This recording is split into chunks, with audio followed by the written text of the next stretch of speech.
Hello, and if you are joining us for the first time, welcome. We are Remarkist, communities of fans who watch television shows and movies together virtually, but as if we're in the same room, gathered around the same television. We do this using the Clubhouse app, and we would love to have you join us for future watches. You can simply make an account on Clubhouse and search for our name Remarkist to find our club. Or if you'd like more information about the project as a whole, please visit remarkist.com to learn lots more about who we are and what we do. As for our recordings, remember that we always get our episodes started but paused at the 0-second mark and count down to pressing the play button together at the same time. That way, our experience can be as synced up as possible. You can pause this for a moment to get that set up, or if you're ready to go, let's get this thing started. We usually start our episodes right after the previously on if you're watching the DVDs, but this episode does not have a previously on. So we are going to just dive right into the third Lorelai. And I know what this reference is, by the way. That I am spoiled on. And I have an interesting story to talk about at the very end. And that's another thing. If you want to talk if you want to just say a lot during the episode, I would just ask that you hold off like longer conversation until after the episode's over, because we're going to be sticking around for about 45 minutes chatting about what we saw. Does anybody have any questions? Great. Then I am going to start my audio recording. And we are going to all hit our play buttons on the count of 3. 1, 2, 3.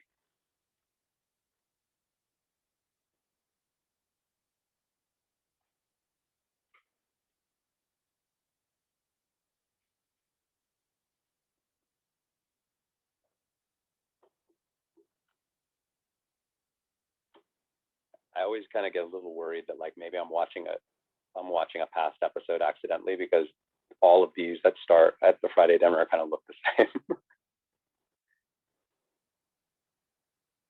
I've actually done that twice so far. The night before, I always like see how the first scene starts, so I'm prepared.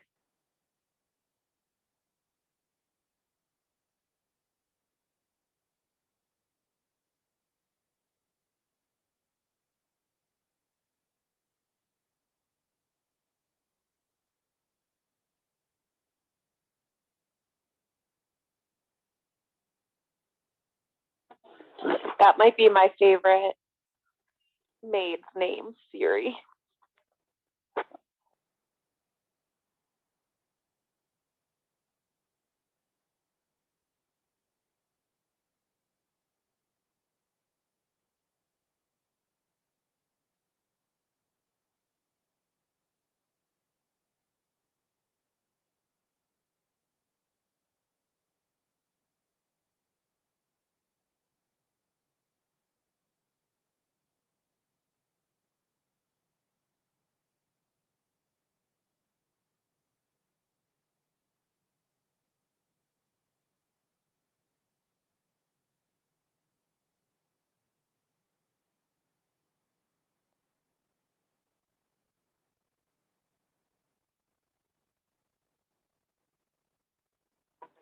I liked that shot that made Richard and the rest of them feel so distant from Emily.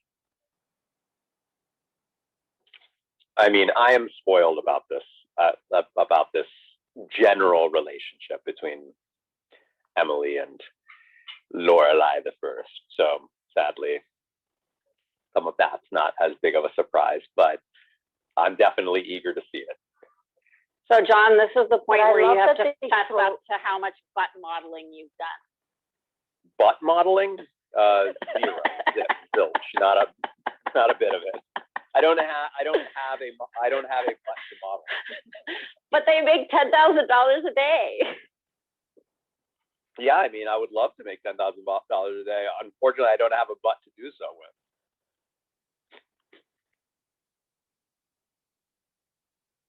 You don't have a butt? Nope. Nice. That must be hard for you.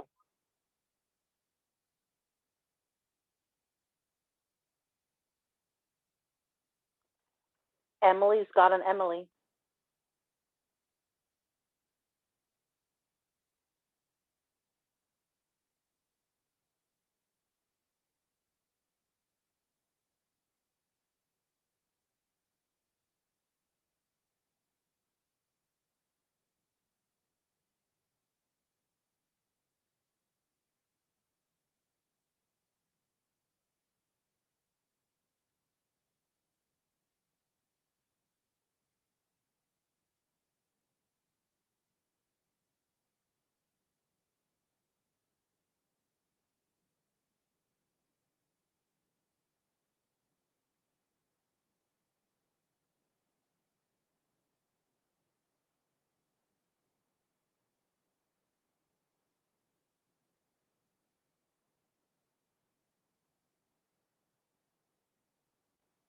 I feel like Emily would have a list of all of these gifts and when they were given and where they were. But it seems as though maybe she wouldn't in this particular case with this particular person.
When was Ted Kaczynski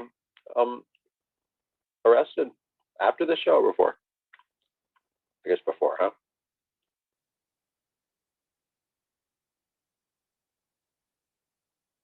I believe it was before.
the typing when he just typed really quick, I don't believe was real typing.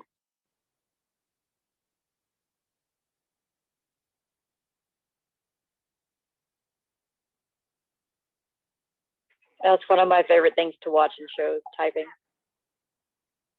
Well, because if that was, and that was like 400 words, well, yeah, 400 words a minute. Would that be fast? I don't even know. Very, very fast.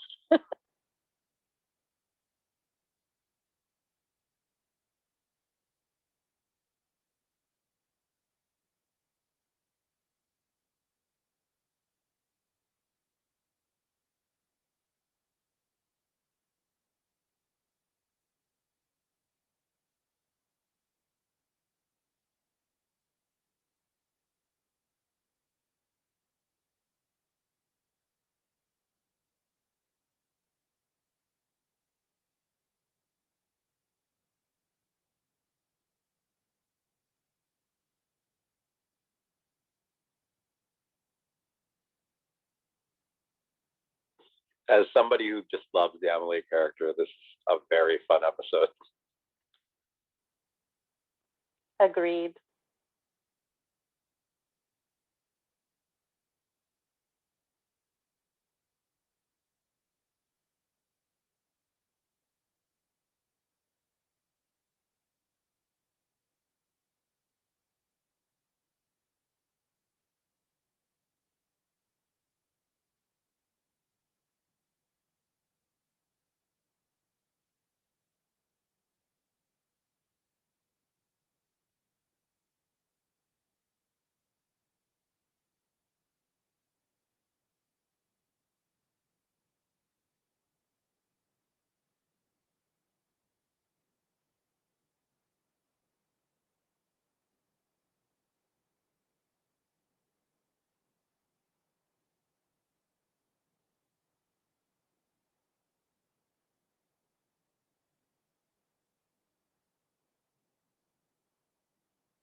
Is there a team Tristan?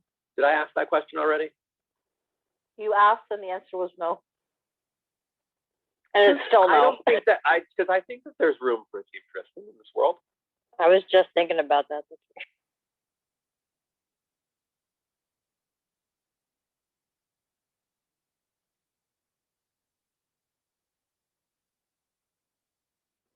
Oh, that comment came up. I had to pay you $5 so you wouldn't go and sweat.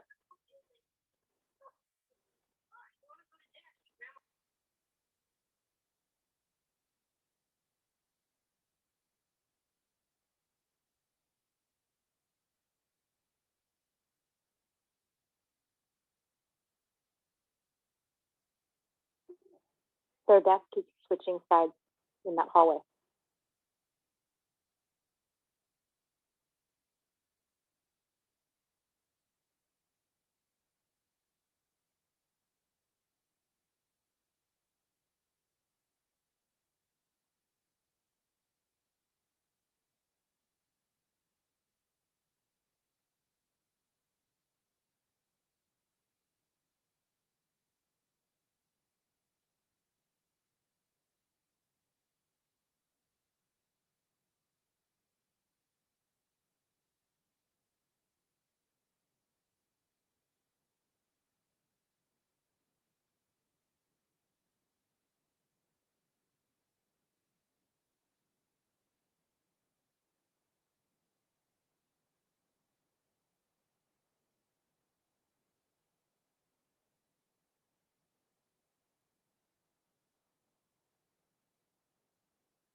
We should have put tape down.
She has somewhat of an essence of Mrs. Kim.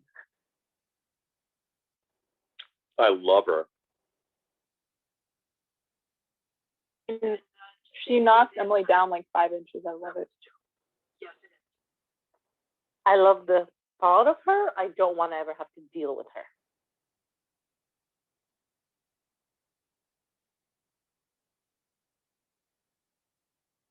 I love that line. That was a joke. Yes, it was. Very good.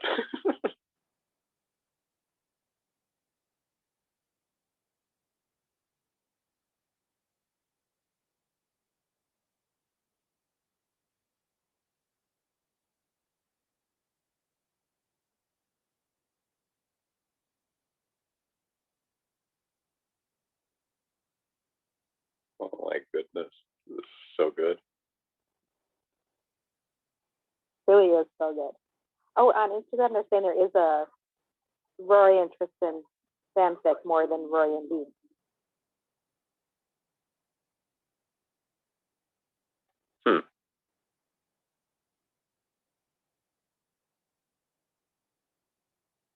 Here we go. Oh boy.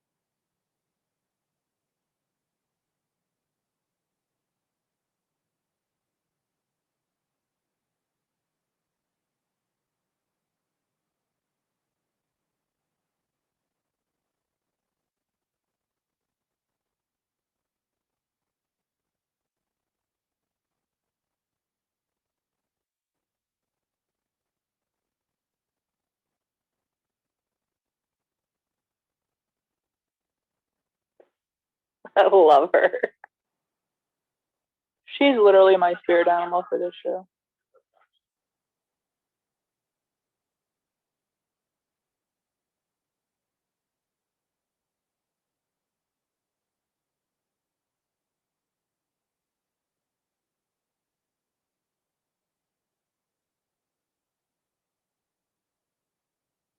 Those are really giant coffee cups.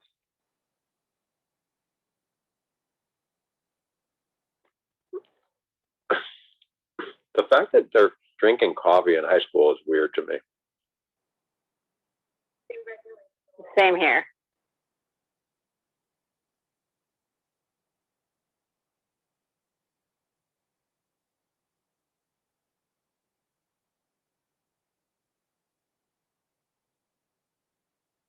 I love this next bit.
I remember when water bras came out and were first a thing.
Paris is dressed like she's like a 30-something businesswoman right now.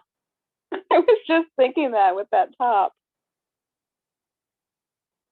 It's so bad. I always think that Terrible. Paris is wearing a leather jacket.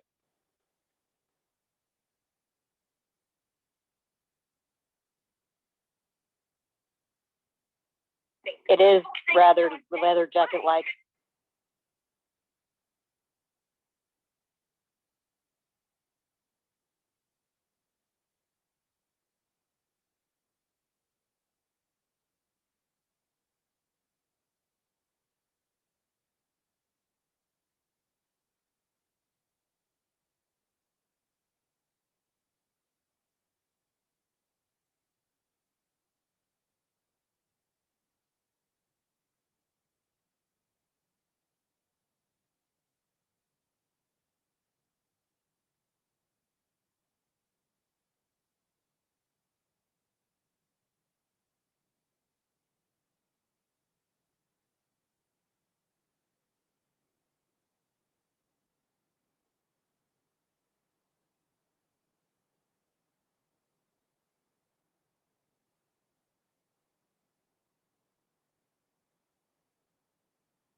I love how mellow Paris gets around Rory.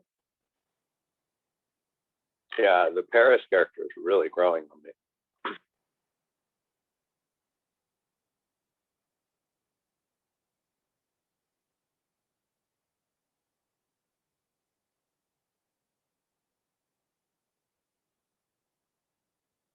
How old was Paris actually in real life when she was filming this? In her 20s. I think she's my age, so she would be in her 40s now. So yeah, I guess in her 20s.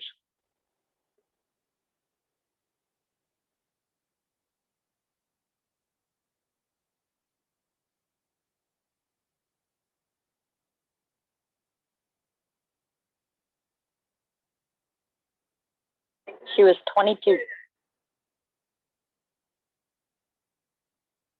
Oh, so then she's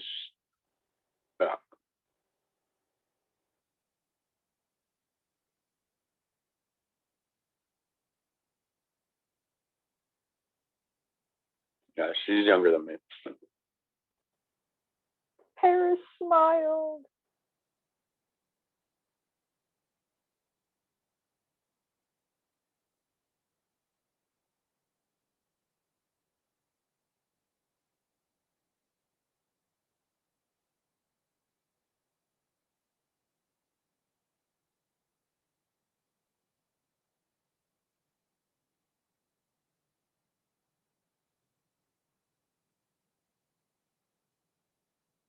I just love how much Richard just completely idolizes his mother.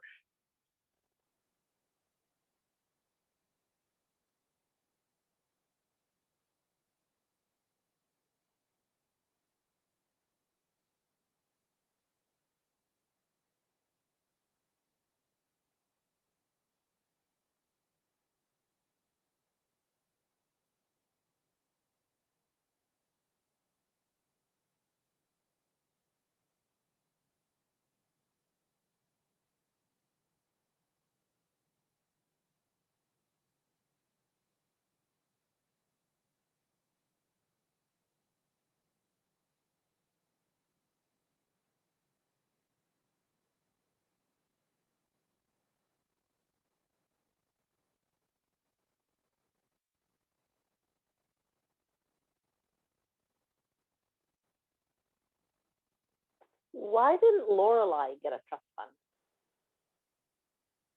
That's a good question. Maybe because of what happened. I've always wondered that myself. There's something else that a lot of people have been wondering. If Lorelai has been like strapped for cash a lot and things like that, and she can't afford children on her own, how did she get the house? Because that's a huge house.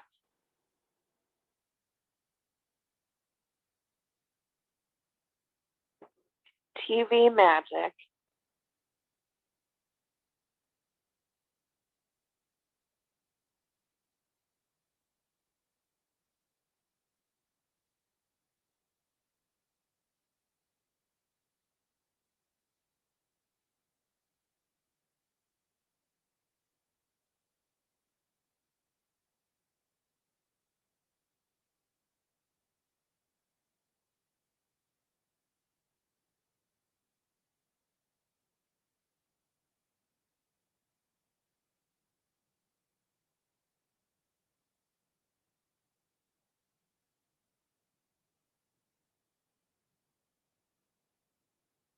basically talking about herself.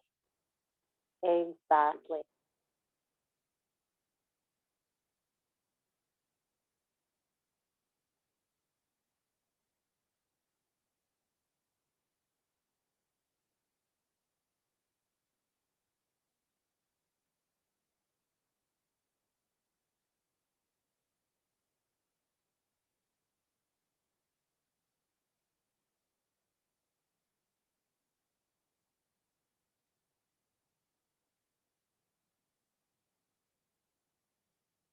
Oh, that is a heartbreaking line.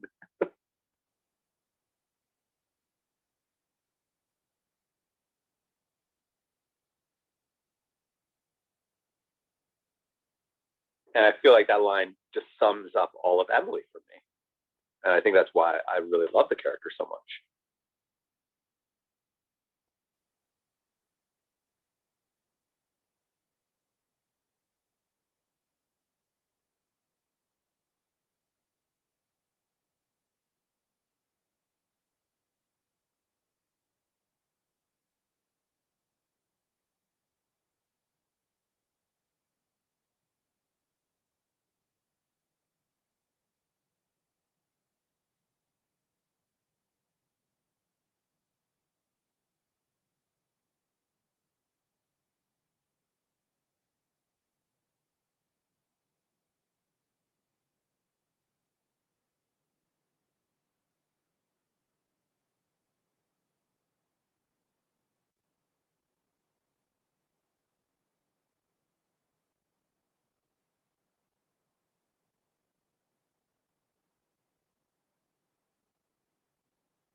I don't buy that this is getting so in her head.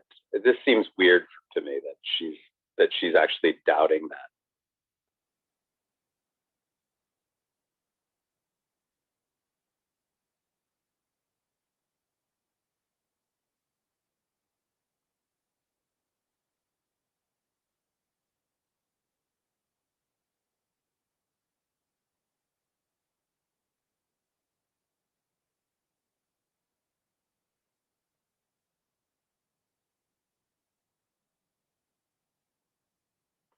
And that's why it bothers Lorelai, because she can see herself doing it.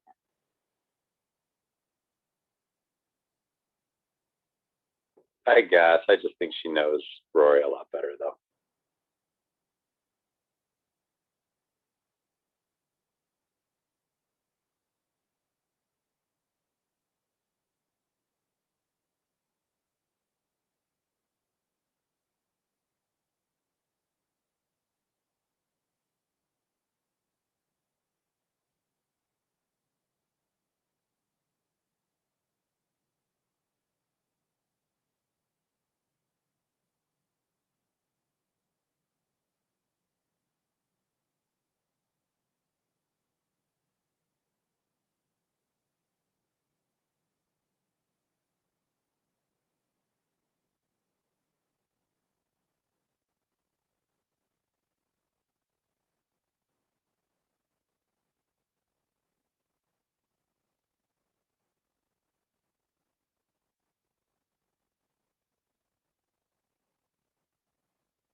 Oh. I've been waiting for you to see that part. Is that a promise?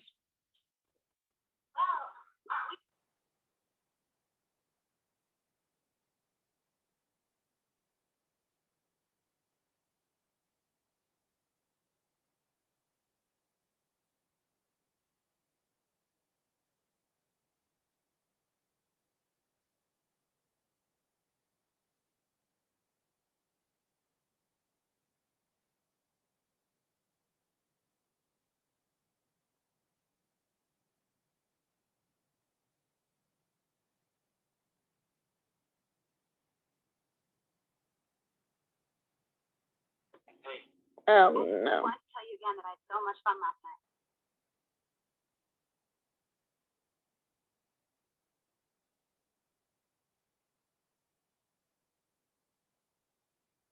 night. Oh no.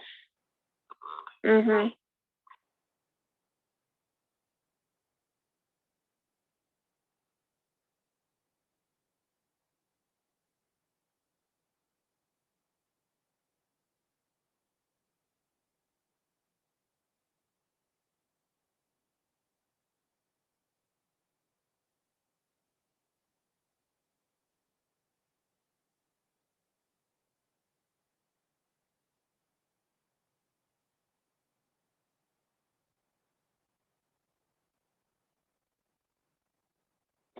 How's it feel under that bus, Rory? Oh God.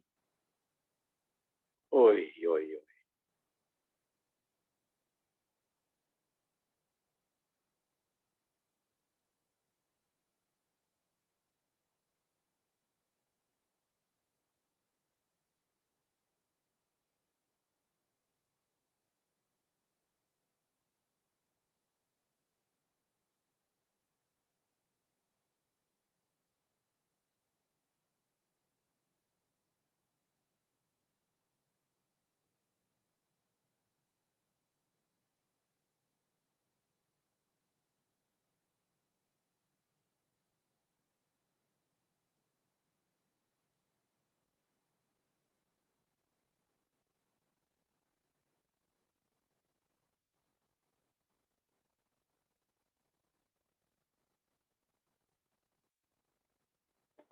Idiot. Come on, Rory. You're supposed to be the smart one in this situation. Well, remember, she only dated one person. So she's not really clued in on, like, hints.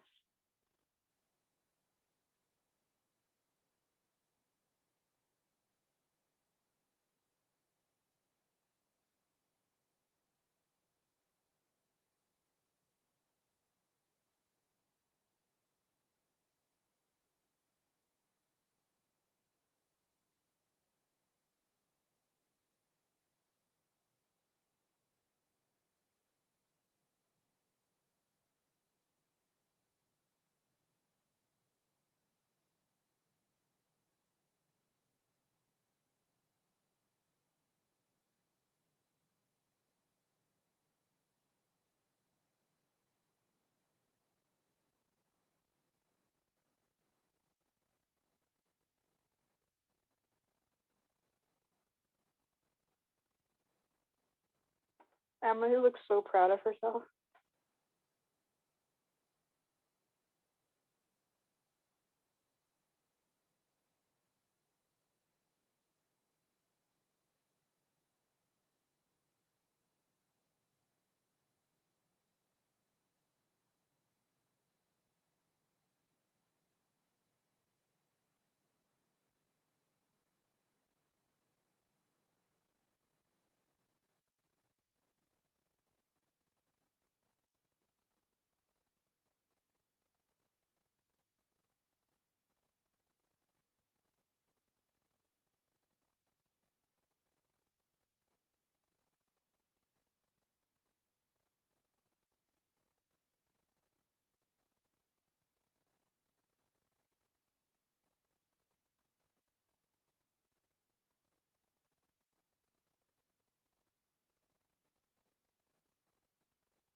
Well, that was fun.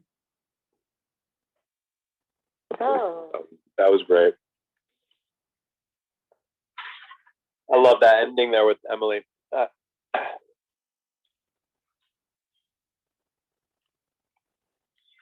but do you see how Emily actually is aware that she's using her money to control Lorelai? And that's exactly what but Lorelai away. yes, but I see it as she's doing it because she's afraid that there's no other way that she'll get her daughter, which gives me a different perspective on her manipulation. You know, it doesn't, I mean, I guess it's selfish, but like in that sense that like everything we do is selfish, right? But she wants her daughter. You know, I can relate to that. You know, and I mean, I know that the way that she's doing it is really, you know, Emily, it's a little weird, but I guess I just can relate to that kind of fear. It just doesn't feel like it's coming from a place of just simple power that she wants. I agree 100%. It doesn't. It is controlling in a way, but it's not to control her. It's because she just so desperately wants and craves a relationship with her. Yeah, I mean that scene where she's on, when she's on the couch there in near tears. I mean, that's just really it was heartbreaking, actually. Yeah, yeah. And she doesn't know any other way to go about it. And so Emily plays to Emily's strengths, I guess is the best way to say it. And so this is really the only way she knows how to do it. I agree. My heart breaks for Emily in this episode. She's waited 16 years to have Lorelai back in her life, to get to know Rory. And I wish she would have eased up on the manipulation, just been honest with Lorelai, that it wasn't so much her relationship with Rory, but Emily's relationship with Lorelai, and just have been honest. But I also think that they're just still getting to learn about each other and get to know each other. So it's probably asking a lot at this point. But yeah, my heart just breaks for her. Hey, folks, I'm out on the beanbags. The couch has magically gotten longer. There are lots of cushions up here, extra spots. So the hand raising feature has been turned back on. Please come on up and join us for the discussion. No, John, you didn't pose the second moderator today. Oh, well, I'm gonna make a bunch of you. I'm gonna just make all of you moderators. Well, don't we feel special? You get to be a mod, and you get to be a mod, and you get to be a mod. I was gonna say, what are we, Oprah? Yeah. Now we need another meme. Yes. I actually was gonna say that when at the end Lorelai says you missed out on $250,000, I thought to myself, would that even pay for Yale, let alone like Yale and Chilton? Or sorry, spoilers. Harvard and Chilton. Hell no. That's exactly what I thought. Man. I was like 25. Well, I looked it up. Yeah, it was like $250,000. That's not really that much money at all, which is sad. I looked it up, and apparently the tuition for an Ivy League school at the time was around $28,000. I guess it would be $37,000 a year, including room and board. And that just made me think that we need to cancel student loans, because that it's just gotten so much crazier since then. I was going to say, 20 years ago was a totally different experience. Yeah, but college tuition has been pretty expensive. I went to school in the 90s. I did not go to an Ivy League school. My school was real expensive. It was DePaul University, Catholic University. I mean, I feel like $250,000. That's the first thing I thought was like, that's not a lot of money. As someone who almost went to DePaul, like I totally get what you mean. Like it's totally expensive, but you also have to consider too, like the price of like public institutions versus private institutions, which DePaul is a private institution. So usually those are a bit more expensive. Yeah. Yeah. But the thing is like, we're talking about Gilmore money, right? So like, even if that would have paid for her school, like when been multiple references about how much money they have, and so to me it's still not really a lot of money. Tasha? Thank you. So I mean, $250,000 for me would have been like, for college for me would have been insane, and it would have paid for all 4 years, and if I wanted to go to grad school, because I mean I only went to college for like about a year before I dropped out, but because like my school was kind of like, it's an easy school to get into, and there's like in-state and out-of-state tuition. And at the time in Utah, when I moved there, I wasn't, obviously I had just like traveled from New York, so I wasn't in-state yet. So like my tuition was like $8,000. So like that would have paid for all 4 years and then some. And if I wanted to really be a smarty pants, like graduate school and all that stuff. But going to where like Emily said about like she won't need us anymore, she like we won't see her type thing, like I kind of feel for her. I mean, whenever Trix comes around, I think it's two parts, like one sad and one downright hilarious, because finally someone knocking Emily down a couple of notches instead of the other way around.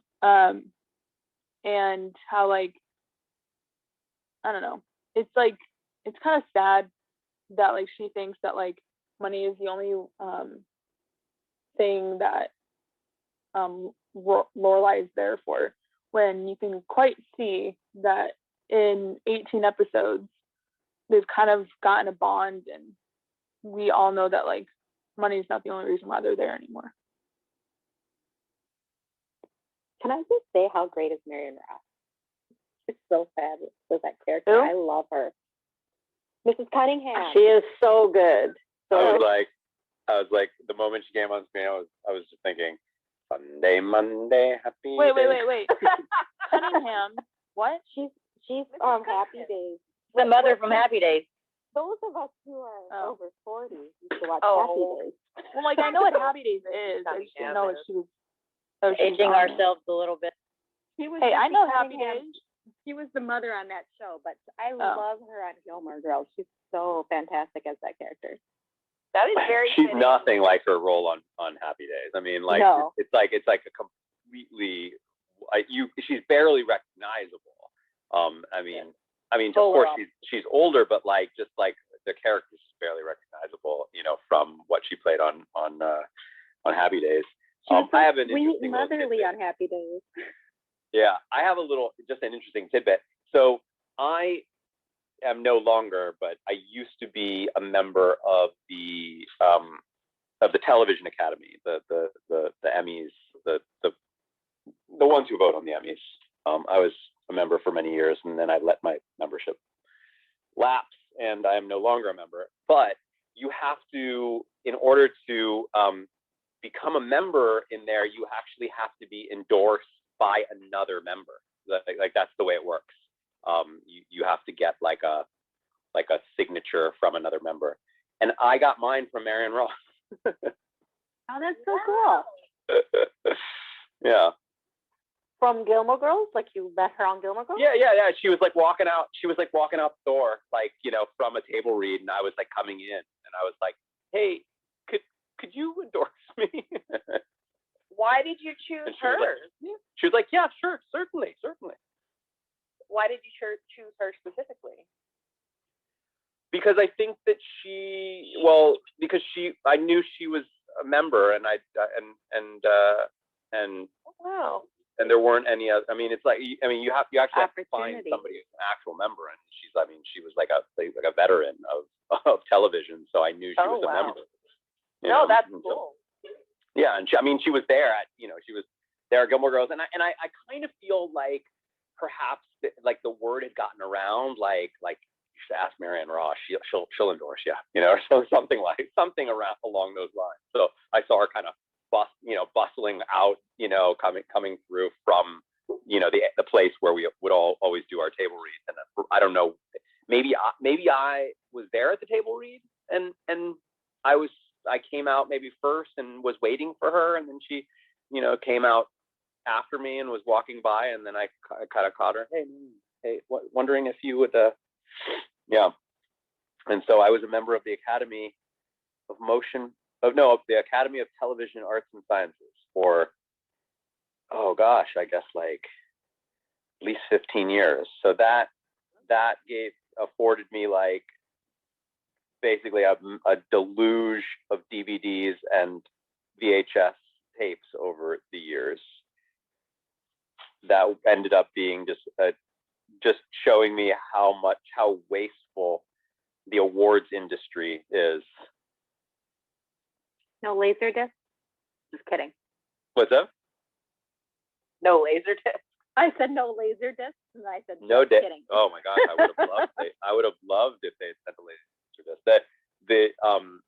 This is just, it's kind of off subject for a second, but it's also kind of interesting. So like every year, they're not doing that as much anymore now in the age of streaming, and definitely because of the pandemic, they aren't doing it anymore. So I guess it's kind of, the fact that I'm no longer in the Academy, it's not really changing much, because really the only thing that I ever got from it was like every year I got to vote, and every year I would just get like hundreds, like no joke, hundreds of DVDs at my doorstep, like, and just the craziest stuff, because all of the shows are trying to, if you think about it, right, like if you know that your show is one of hundreds of DVDs that are going to be left at the Academy members' doorsteps, then it becomes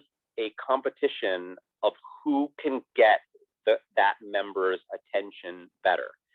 So all of these shows would spend massive amounts of money, still do to a degree, but maybe not as much as they did in the past, massive amounts of money creating these elaborate box sets that looked like something you would spend hundreds of dollars to buy at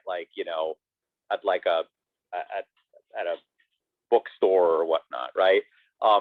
Really weird stuff like dioramas, leather cases, just all kinds of stuff in order to just kind of get your attention, because all they want is for you to put the DVD in, because ultimately all of those award shows are really, they really boil down to the voting member just remembering what they actually watched that year, right? And so if you can get them to put your DVD into their DVD player, there's a better chance that when they get to like best show, oh, I watched that, yeah, I liked that, and largely that's how those big award shows sort of work. So why did you give up that membership? I didn't give it up. I just, it was about a year ago. I think it was like, as the pandemic was gearing up, I just, no joke, just forgot to pay my membership. And then I went online to pay it, and it was like, you are no longer a member. If you would like to reapply for membership, I was like, oh, Marianne, I'm not going to get Marianne Ross to endorse me again. So I guess I'm done. That's just sad. We have work to do. We need to contact Marianne Ross right now. Like everybody in the She's still alive? She is. Somebody start tweeting her. No, but we'll start a hashtag. I was always really bad about voting. I would rarely vote, or just like forget to do it. And then I also just started really feeling like, God, all of this waste, all of this plastic and paper, that like just the mountain of it that every year I would get, and I would just think like, man, this is just weird that they're spending all of that money and and creating all of this like just waste that's all going to just be thrown away, just because they want to try and get an award. And so I actually. But I bet you didn't miss out on any shows. You got to well, watch you know, everything. the thing is that in the last few years they were still doing it, and I was thinking, all of this stuff I have a Netflix subscription. Why are you sending me like a leather box set of like all of the Netflix shows? Like, we all have Netflix, we can watch this, you know. Even they have like very secure screeners for shows like Warner Brothers. I worked on Wonder Woman 1984, and I asked for a screener copy, and it was like this super secure, like before it came out, it was like a super secure thing, and you had to download their app, but it did work, so they don't need to send anything out. They did, like, some of the more forward shows would like send you a code, like a special code, and then a special website, you know, but most of them didn't, and it was mostly it was for that reason, you know. I mean, if I could tell you some of the crazy stuff, like I remember like at least 10 years ago when Joan of Arcadia was on the air, I got a Joan of Arcadia. Aww. I got a Joan of Arcadia for the first season of the show, and it was a big box. And when you opened the front of it, and it had the DVD like in its like wrapping as if you had bought it from the store, right? Like kind of tucked in there. But when you opened it, it had a little chip in there that played "What If God Was One of Us," you know, and it would just play that. And so I remember I had like this massive stack of stuff that was like piling up against my wall, all of these things. And that was somehow buried in the midst of it. And I lived in this old apartment, and every time a bus would drive by, the whole apartment would kind of shake, and it would shake that particular box enough that it would constantly be playing What If God Is the One of Us? Like, I would hear under the mountain, like, what if God was, and it was like all day long. And one day I just was so frustrated about something, you know, like something that, like, maybe I was working on a film at the time, and something, you know, I was like getting frustrated with, like, something wasn't working, and it just started playing, and I just like tore through all of it looking for it, grabbed it, started stomping on it on the floor, and it just wouldn't stop, you know, walked out, threw it in the garbage. Oh my God, that is so wow, hilarious. John, anger management. John, did you get a box set from them for the series Lost? Did you get those? No, there are some shows that they were very careful not to send full seasons of. So like HBO HBO would send these like gorgeous, absolutely gorgeous leather box sets of all of their shows. So that means that each of their shows would only have like 2 or 3 episodes on it. So they wanted to be careful not to send you full seasons. But then there were other shows that did send you the whole thing, you know, especially if it was like a young show and they really wanted you to, you know, they really wanted the Academy members to get excited about it. I remember Dexter, they gave that to us, the full first season of that, and I did not have Showtime at the time, or I've never really had Showtime, but I didn't have Showtime, so I watched that on those DVDs and got really excited about the show. But yeah, Lost would have been one of those shows that absolutely they would not have sent the full box set for that, just so that they could avoid the chance that somebody would rip the DVD and get it out there in the world, because that would happen too. I suppose. Tasha, you're gonna hurt your finger. Well, Tasha, go for it. thank you. Okay. Not that this hasn't been very entertaining. It has been. But can we talk about, and I'll go first. Can we talk about the whole Tristan, Paris, Rory thing for a second? Because that was pretty prevalent. So yeah. All right, I'll go first. So I understand Paris being upset, because having someone kind of be like ask you out just because someone told you to and especially considering the history, I understand her being upset. However, why she blew up at Rory is beyond me, because there was nothing like charity case or anything like that. I mean, even though it's pretty prevalent that like who Tristan actually likes, but I don't understand, even watching it as many times as I have, I still don't understand why Paris is so bent out of shape and like yelled at her saying like, oh, like I am not your charity case, and like wouldn't let Rory like chime in. And I know Paris is Paris, but she like jumped at the fact that like, oh, Rory set me up, like she did it because she like feels bad for me, or that like her leftovers, when how would it be like her leftovers or anything like that when it doesn't seem like Rory liked Tristan. Lily. I think it's probably, I was going to play into, Paris. Can't hear you. Oh, you can't hear me? Can you hear me now? There it is. Yeah. Oh, okay. Sorry about that. I think, it plays into like Paris's insecurity, and her like probably would also play into her being kind of jealous of Rory in a way.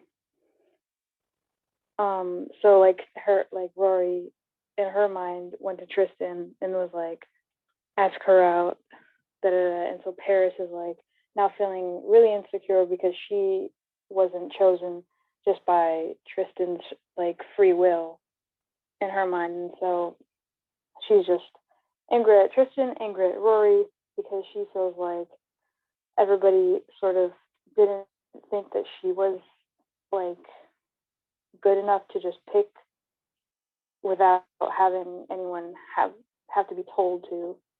Because I feel like Paris is a pretty like insecure person, and yeah, I feel like that's probably why she was angry, because she's insecure and kind of jealous and just really doesn't know how to process this whole situation.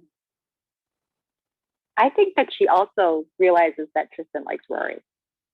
And that's the other reason it might upset her, is that she thinks that Rory's just trying to push him off on somebody else. Maybe. That's kind of my impression. Yeah, I agree with Chris. I also think too, because I was going to say, like, at this point in time, like, I don't think Paris considers Rory a friend per se, like someone like close. I think like maybe acquaintance, or maybe even like someone like, maybe she like hates everyone in the school, and maybe she at this point before Rory kind of nudges Tristan to ask Paris out, like maybe Rory was like a person who she hated less than everybody else. So I don't think there was that friendship bond sort of thing. And so then, if I was in Paris's shoes and if I didn't see Rory as like a friend, and for like, I would have reacted the same way. I don't like the fact that a guy that I like had to be like told like, why don't you ask her out? And it does seem like charity, because at this point, like, she notices that like Tristan is not interested in her, like he's interested in Rory. And so it kind of seems like, oh, like to get him off my back, like I'll just push him onto Paris, So I understand her frustration, and I would have reacted the same way had it happened to me, but yeah, so that's what I think. Go, Mary. I think it's more hurt and her lashing out. Like, Tristan just broke her heart, and she's upset, and she can't lash out at Tristan because, she agreed with him that things are going to be okay, and lashing out doesn't get her what she wants. And she turned around, and the first person that she could see who could be an accurate, target for her anger was Rory. So I don't know that it was all that rational, but, Paris doesn't always react rationally when she's upset. Still no excuse. I think that she was just utterly humiliated. I mean, that just the thought that somebody, that the person that you thought liked you actually did it because somebody told them to. That is just so hard to even imagine how painful that would be, you know. So I just think that she was just humiliated and was lashing out at the person that essentially contributed to that humiliation, because had she just gone along, not having gone on a date with Tristan and just liking him and him not, you know, not reciprocating, like, I think she would have been fine with that. But now she got to get excited only to be like completely, like the whole thing to be completely pulled out from under her. I just feel like she feels like angrier about that she had to go through that. Go, Rachel. Oh, I know. To be excited. She's seen this guy make out with Summer so often, right in front of her face, and then they break up, and then he asks her out, and she's like, oh, maybe he does finally notice me. And then another part is that she's never even really thought about dating, doesn't know a thing about dating, and the excitement of that is all in itself too. And then to just be crushed, to call him that many times, and then to just be friend zoned, it's crushing, it's humiliating. I don't know if she realizes Tristan likes Rory.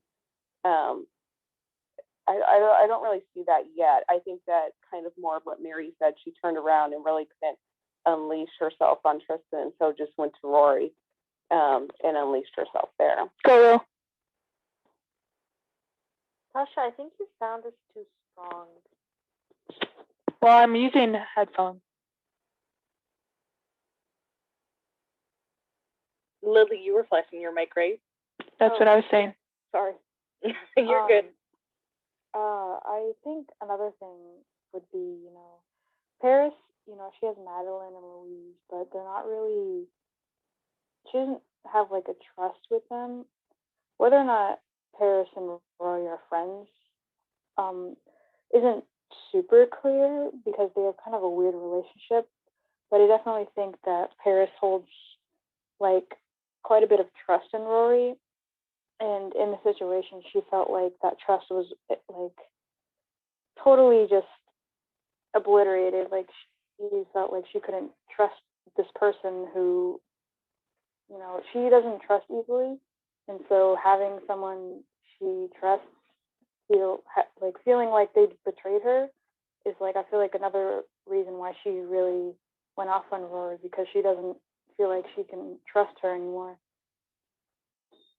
You summed it up so well, Lily. Flashing your mic. I feel like because she went to her house and she trusted her to help her pick out an outfit and stuff, like she showed some vulnerability there that she hasn't shown the whole series so far. And the person that she decided to open up to and be vulnerable with was knowing this thing behind her back and not telling her, like, oh, hey, I told him to do this. So that probably hurt her a little more. I just want to share something that Meg on Instagram Live said about this. She said, knowing it was Rory's idea may have brought Paris back to the rumor or to the memory of Tristan kissing her on a dare as a kid. And that might be why she got so upset about it. And that was just a comment from somebody on Instagram Live named Meg. Right, this idea that like the only way that she can get like affection and the sort of the adoration that she sees her other friends getting is that she has to be assigned it. You know, like somebody has to assign Paris like the you know, adoration from a boy, you know, like kiss her on a dare, go out with her because I told you so, right? Like the idea that she just doesn't get somebody wanting to out of their own, you know, just their own you know, feelings for her, you know, that must just really make her very sad, you know. And I think she's somebody who, like, when she gets sad, she typically, like, you know, puts on that hard wall in order to hide her you know, her vulnerability.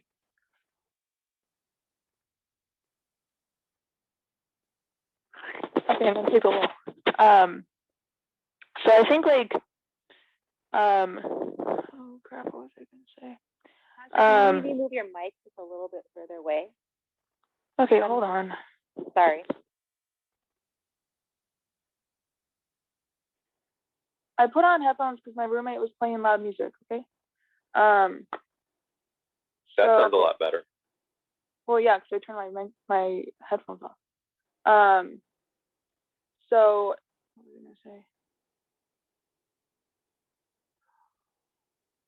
Oh, yeah, coming from a girl who doesn't like to be set up and really has never been set up,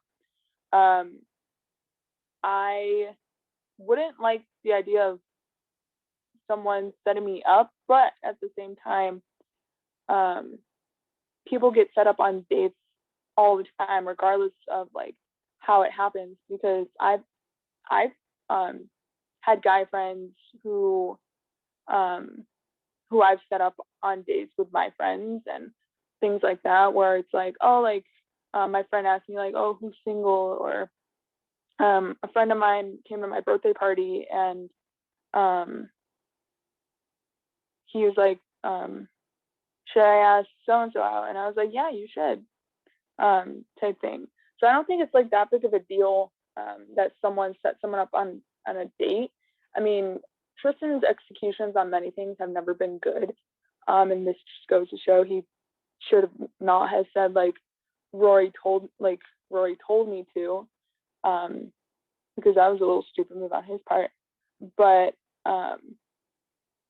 well, that was intentional. I was gonna say, well, I wasn't sure if I was the only person who felt it, but like that felt like he did that on purpose. Well, yeah, like absolutely. Okay. All right. Never mind. I also think that it's the fact that Paris found out after the fact that she was set up. Like if it had been where Rory went up to her and been like, I just talked to Tristan, I think he might come ask you, or Tristan had said to her, hey, Rory had this idea, I don't think the shock would have been as bad. It's the fact that he said he doesn't want to see her anymore, and that it was Rory all at the same time. That is, I think, that combination. And I think combining with the fact too that like Paris had this like inkling suspicion. Well, I think it was first Louise, right? Teal Redmond's character. She was like you are far from Tristan's type. And then she goes to Rory's house, and then she's in Lorelai's bedroom, and she says like, yeah, like Tristan only dates women or like girls who like grow up to become successful trophy wives or something.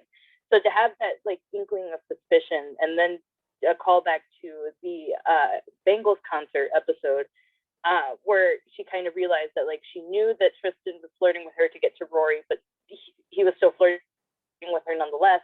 I think to kind of have those suspicions and those inklings turn out to be true, culminating with the fact that like it was Rory's idea, and just all of these different emotions, and the idea that someone can't like her and can't ask her out or kiss her on their own volition, that it has to come from somebody else's idea. I think all of those factors just kind of led to this blow up. Diana had a good point on Instagram. I told she should say it on Clubhouse.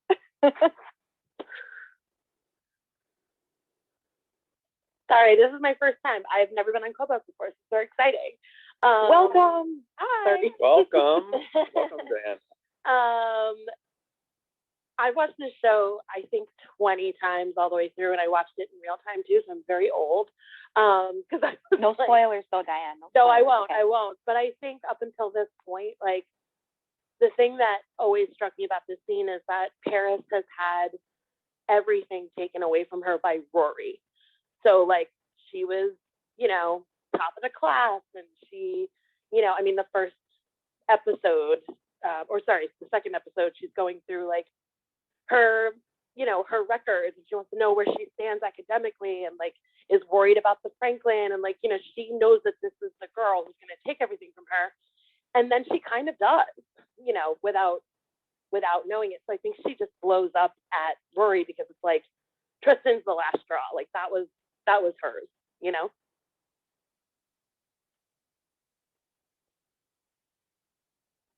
Did you want to talk, John, or are you just clapping for her?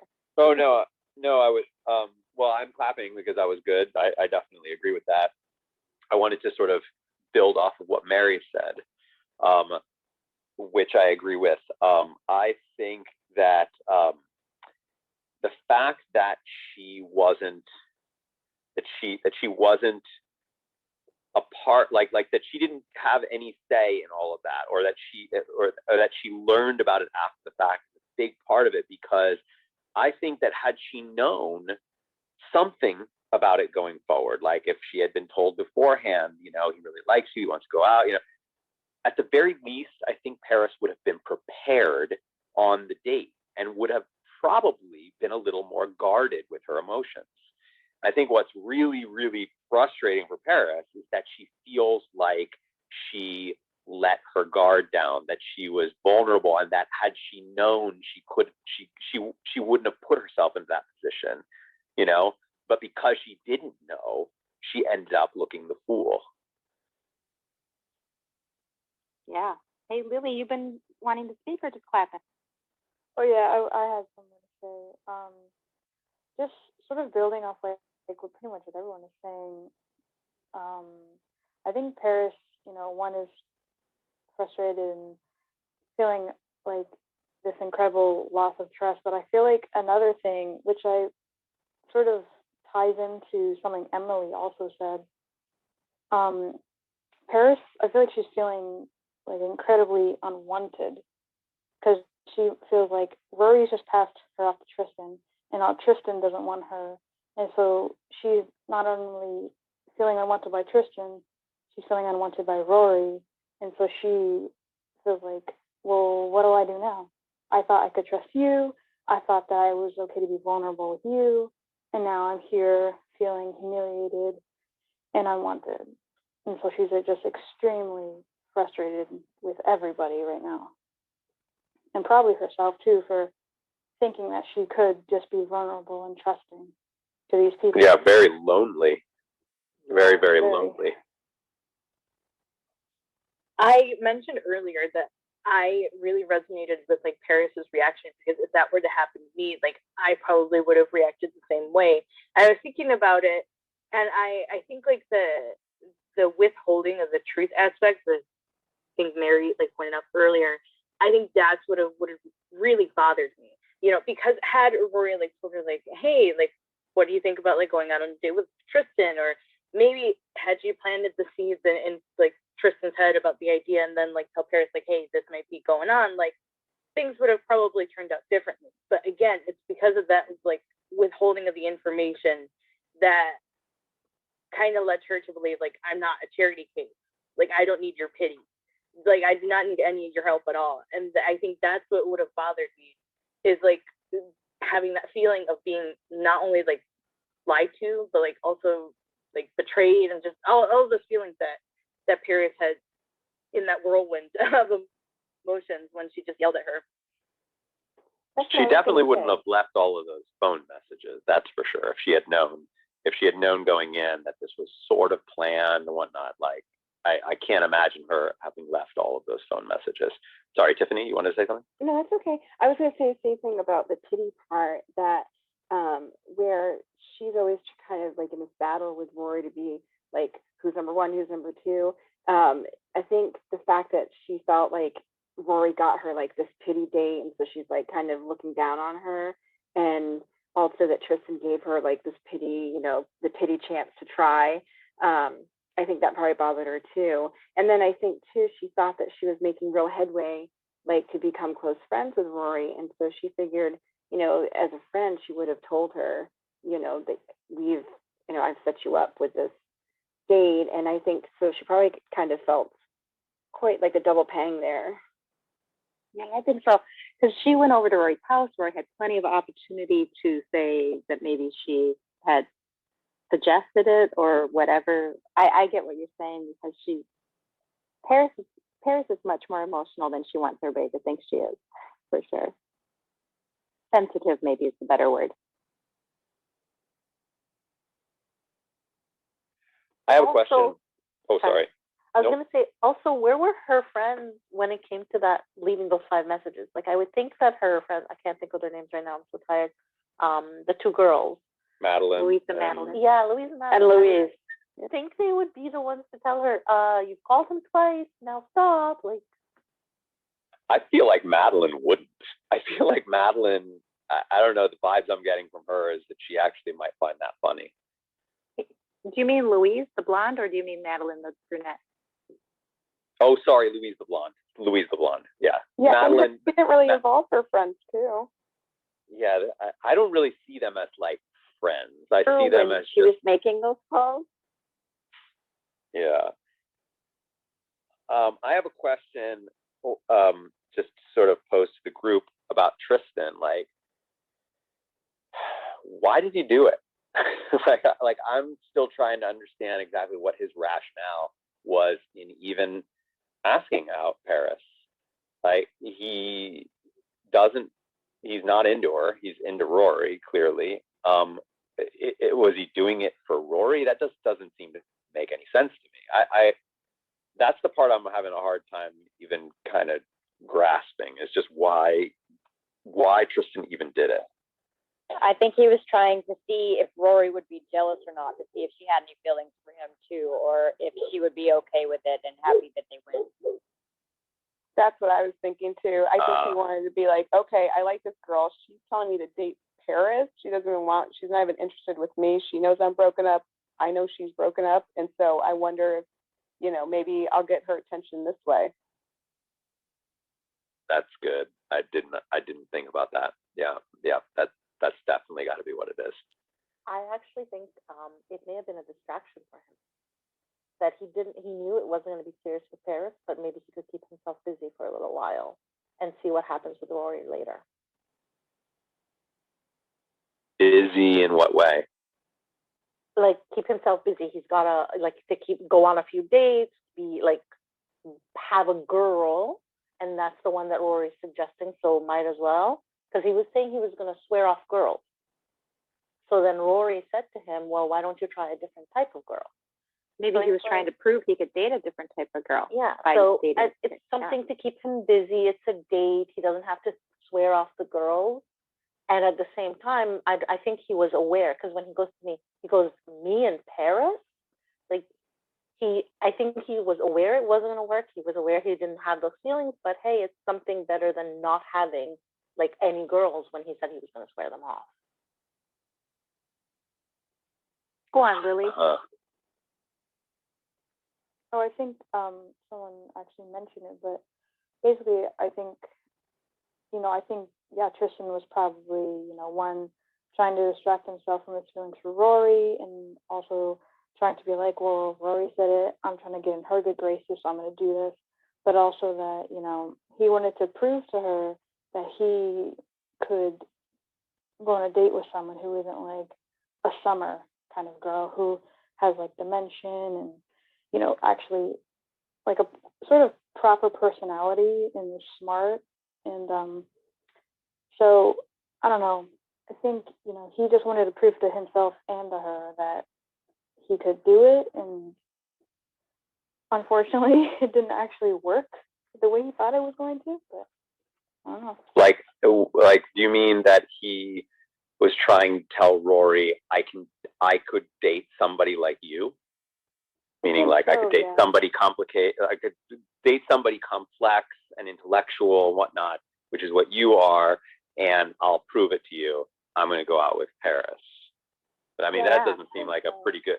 I don't think that's a really good.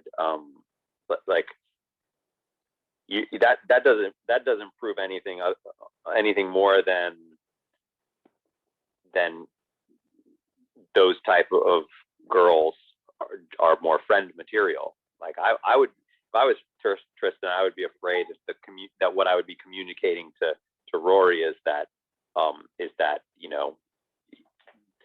I'm really more of a Summer type, and you smart, academic types, you're just friend material.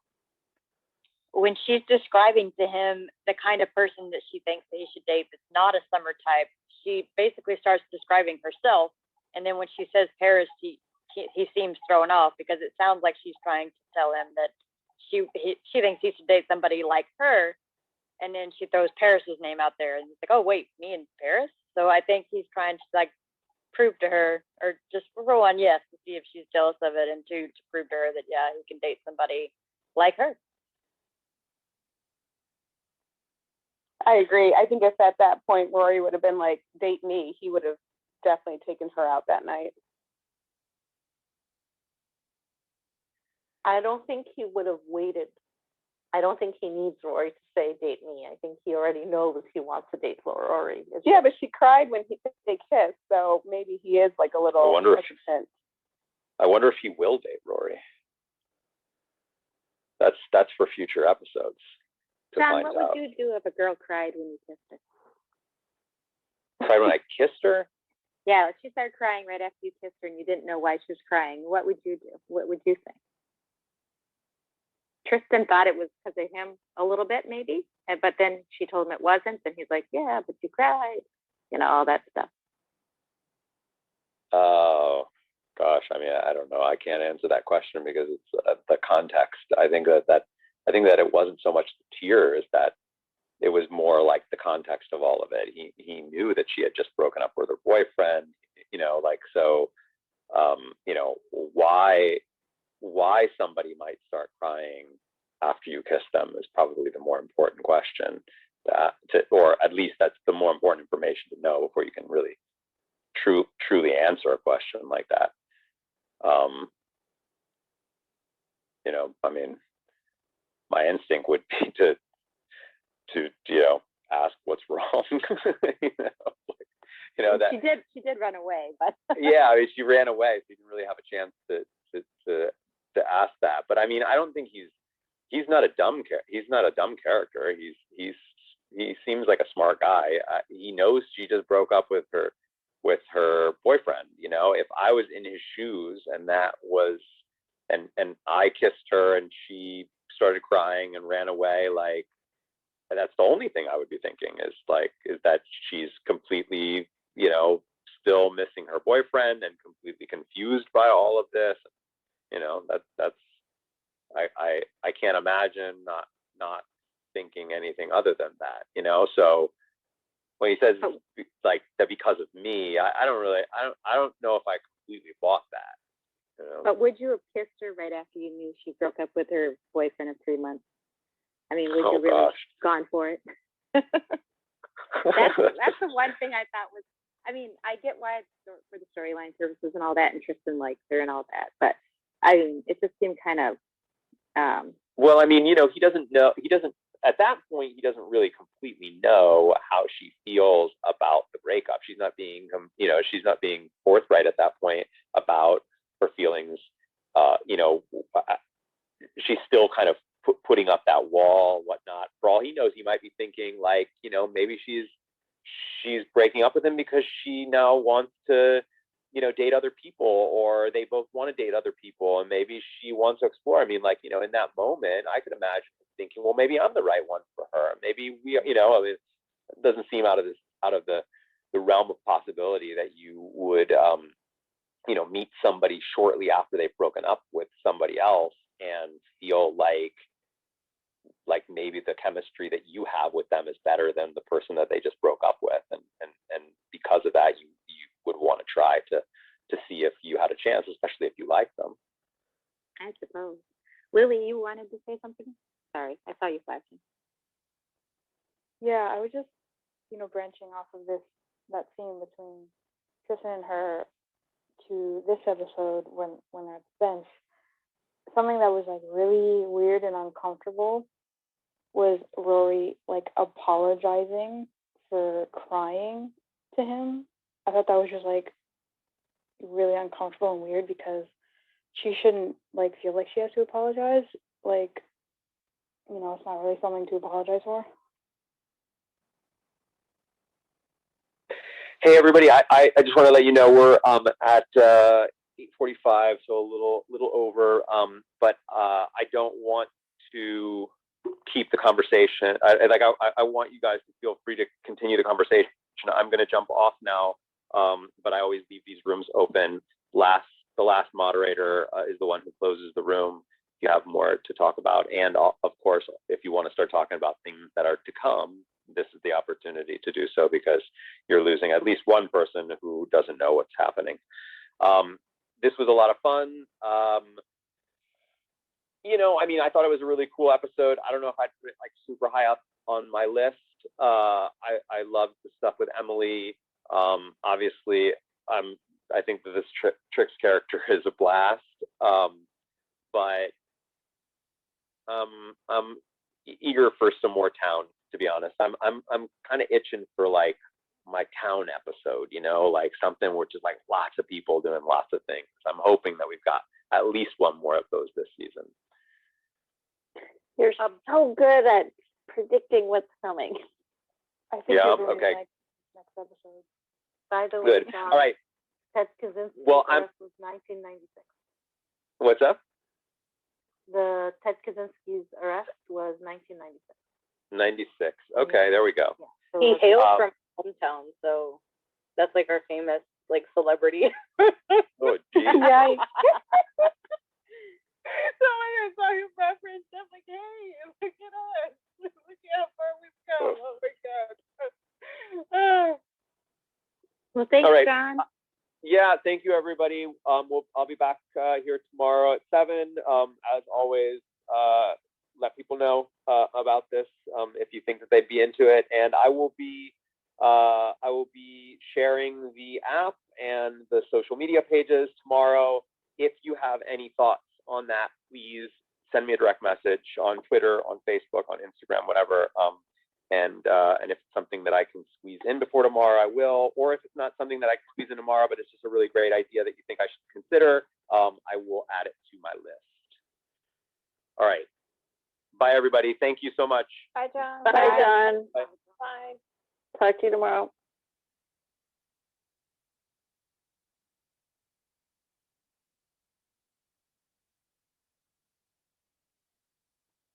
Good night, everybody. Good night. Good night. Good night, everybody. Good night. Good night. Good night. Good night.